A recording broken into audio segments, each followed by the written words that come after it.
میں جوان تھا، میری رگوں میں تازہ خون گردش کر رہا تھا، مجھ میں امنگیں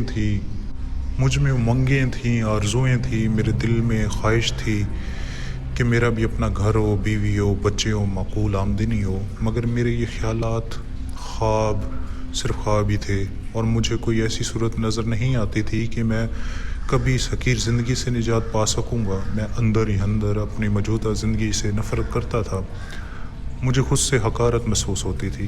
میں ایک نوجوان تھا اور ایسی ذلت کی زندگی بسر کر رہا تھا کہ میری گزر و بسر دوسروں کے رحم و کرم پر تھی۔ میں دن رات اسی احساس کی گرفت میں قید ہوتا چلا گیا۔ آخر ایسا کیوں ہے؟ کیا یہ سب کچھ بدل نہیں سکتا؟ میرے ہم عمر دوسرے نوجوان بھی تو ہیں، قابل عزت، قابل رشک زندگی گزار رہے ہیں۔ میرے بچپن کے بہت سے دوست اسی شہر میں تھے، جن میں سے اکثر نے مجھے اب سے ملنا ترک کر دیا تھا، اور بہت کم ایسے رہ گئے تھے جو اب مجھ سے ملنے میں اپنی حد تک محسوس نہیں کرتے تھے، مگر وہ بھی مجھ سے اب اس طرح گفتگو کرتے ہیں جیسے میں ان کے مقابل میں بہت کم رتبہ اور گھٹیا آدمی ہوں، یا میری آدمیت نامکمل ہے۔ مجھے یہ گھن اندر ہی اندر کھاتا جا رہا۔ ایک شام میں عصر کی نماز پڑھ کر بیزار سا بیٹھا تھا کہ میری نظر سامنے کتابوں کے ایک ڈھیر پہ پڑی۔ میں نے وقت گزاری کے لیے ان میں سے ایک مجلد کتاب کھینچ لی، لیکن اس سے پہلے میں نے کبھی ان کتابوں پہ توجہ نہیں دی تھی۔ لیکن جب میں نے اس کتاب کی جلد، جو بہت پوسیدہ ہو چکی تھی، کھول کر دیکھی تو معلوم ہوا یہ کتاب نہیں، ایک قلمی نسخہ تھا۔ میں نے اپنے دادا کا نام نانا کی زبانی سنا تھا، اس قلمی نسخے پر ان کا نام پڑھ کر مجھے تجسس سا پیدا ہوا، تو میں نے پڑھنا شروع کر دیا۔ وہ نسخہ فارسی زبان میں تھا جس سے میں بخوبی واقف تھا۔ تحریر کچھ یوں تھی: ہر ذی روح کے دو جسم ہوتے ہیں، ایک مرئی دوسرا غیر مرئی، ایک کثیف اور دوسرا لطیف، ایک مادی دوسرا روحانی۔ مادی جسم وہ جسم ہے جسے ہم ظاہری آنکھوں سے دیکھ سکتے ہیں، مگر روحانی جسم، اگر ہم اسے جسم کہہ سکیں تو روحانی یا اندرونی آنکھوں کے سوا نہیں دیکھا جا سکتا۔ اگرچہ روحانی جسم کی پیدائش مادی جسم کے ساتھ ہی ہوتی ہے، مگر مادی جسم کے فنا ہو جانے کے بعد بھی روحانی جسم زندہ رہتا ہے۔ تصویر لینے کے لیے کیمرے کا شیشہ اگر اتنا لطیف ہو کہ مادی اور روحانی ہر دو اجسام کی تصویریں ایک ساتھ لے سکے، تو مشاہدہ کرنے والا چاہے لاکھ باریک بین کیوں نہ ہو، یہ نہ بتا سکے گا کہ جسم لطیف کی کون سی تصویر ہے یا جسم کثیف کی کون سی۔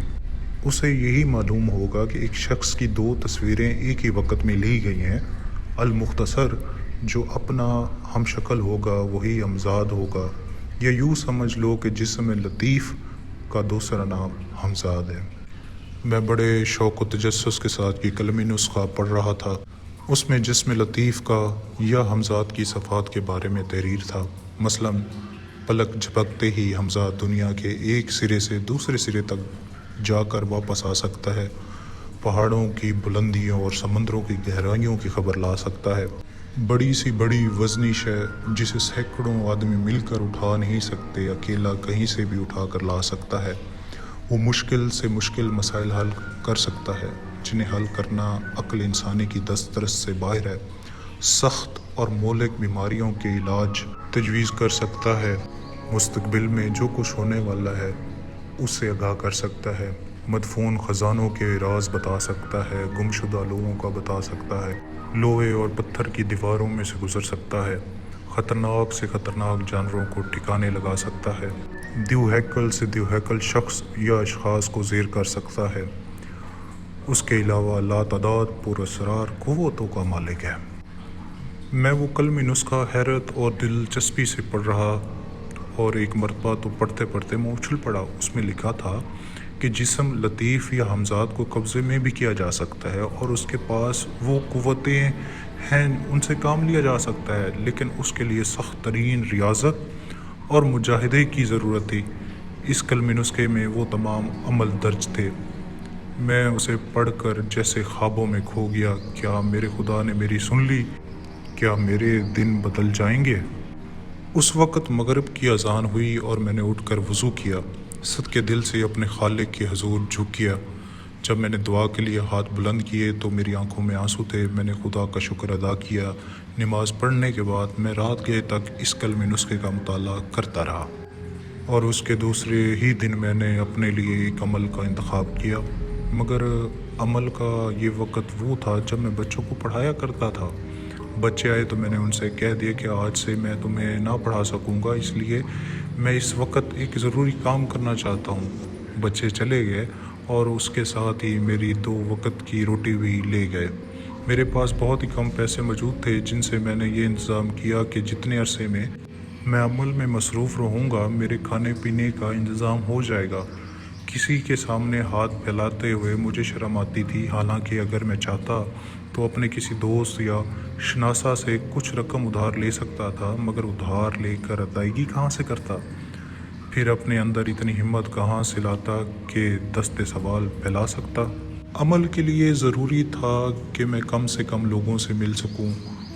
میں نے عمل شروع کرنے سے پہلے اپنے ملنے جلنے والوں اور دوست احباب کو اس بات سے مطلع کیا کہ میں ایک کتاب لکھ رہا ہوں جس کے لیے یکسو چاہیے، اس لیے وہ مجھ سے اس عرصے میں نہ ملے۔ انہوں نے میری بات کا خوب جی بھر کے مذاق اڑایا۔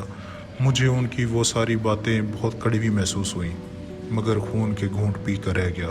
میں انہیں یہ بات ہرگز نہیں بتانا چاہتا تھا کہ میں کوئی عمل کرنے والا ہوں۔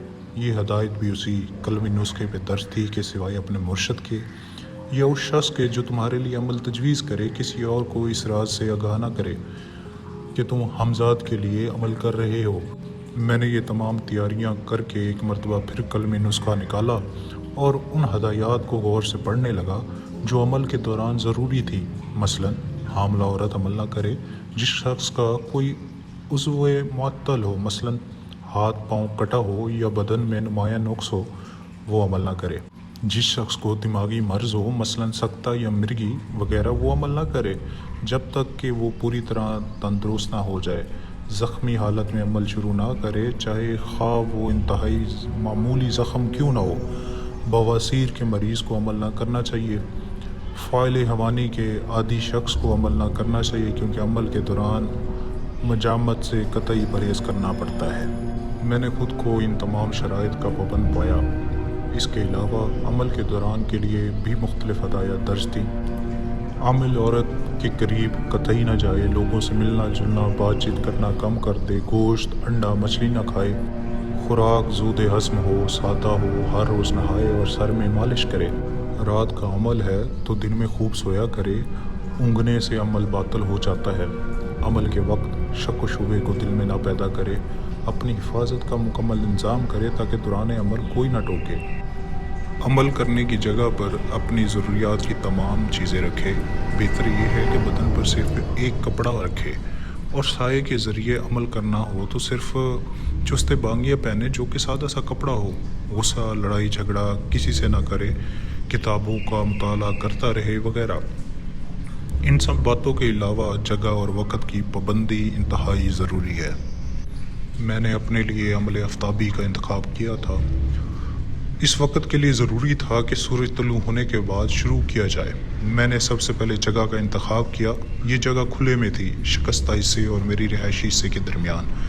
میں نے حویلی کا پھاٹک اندر سے بند کیا اور منتخب جگہ پہنچ گیا۔ یہ 9-10 بجے کا وقت تھا۔ عمل مجھے صرف 2 گھنٹے کرنا تھا۔ میں نے فیصلہ کیا تھا کہ 10 بجے سے 12 بجے تک عمل جاری رکھوں گا۔ میں نے اپنے تمام کپڑے اتار دیے۔ سطر پوشی کے لیے میرے جسم پر صرف ایک لنگوٹ تھا۔ میں سورج کی طرف پشت کر کے کھڑا ہو گیا۔ میرا سایہ میرے سامنے زمین پر صاف نظر آ رہا تھا۔ نزد و دور کوئی اور سایہ نہیں تھا، جیسا کہ ہدایت میں درج تھا، تاکہ میرے عمل کو کوئی دوسرا سایہ خراب نہ کر سکے۔ اب میں نے حسب ہدایت اپنے سائے کی گردن کے مقام پر خوب توجہ اور شوق سے دیکھنا شروع کیا۔ چند منٹ پلک جھپکائے۔ سائے کو دیکھنے سے میری نظر کچھ تھکنے لگی تو میں نے سائے سے نظر اٹھا کر اوپر آسمان کی طرف دیکھا۔ میں عمل کے درمیان وہ الفاظ بار بار دہرا رہا تھا جو اس قلمی نسخے میں تحریر تھے۔ میں نے دیکھا آسمان پر وہی سایہ دھندلا دھندلا سا نظر آ رہا تھا جو کچھ دیر پہلے زمین پر بھی نظر آ رہا تھا۔ خود میرا اپنا سایہ تھا۔ میں نے پلک جھپکائی تو آسمان سے سایہ غائب ہو گیا، اور پھر میں نے دوبارہ اپنی ساری توجہ زمینی سائے کو دیکھنے میں صرف کر دی۔ میں سب کچھ انہی ہدایت کے مطابق کر رہا تھا جو میں نے قلمی نسخے میں پڑھی تھی۔ یہ عمل مجھے پورے 40 دن کرنا تھا۔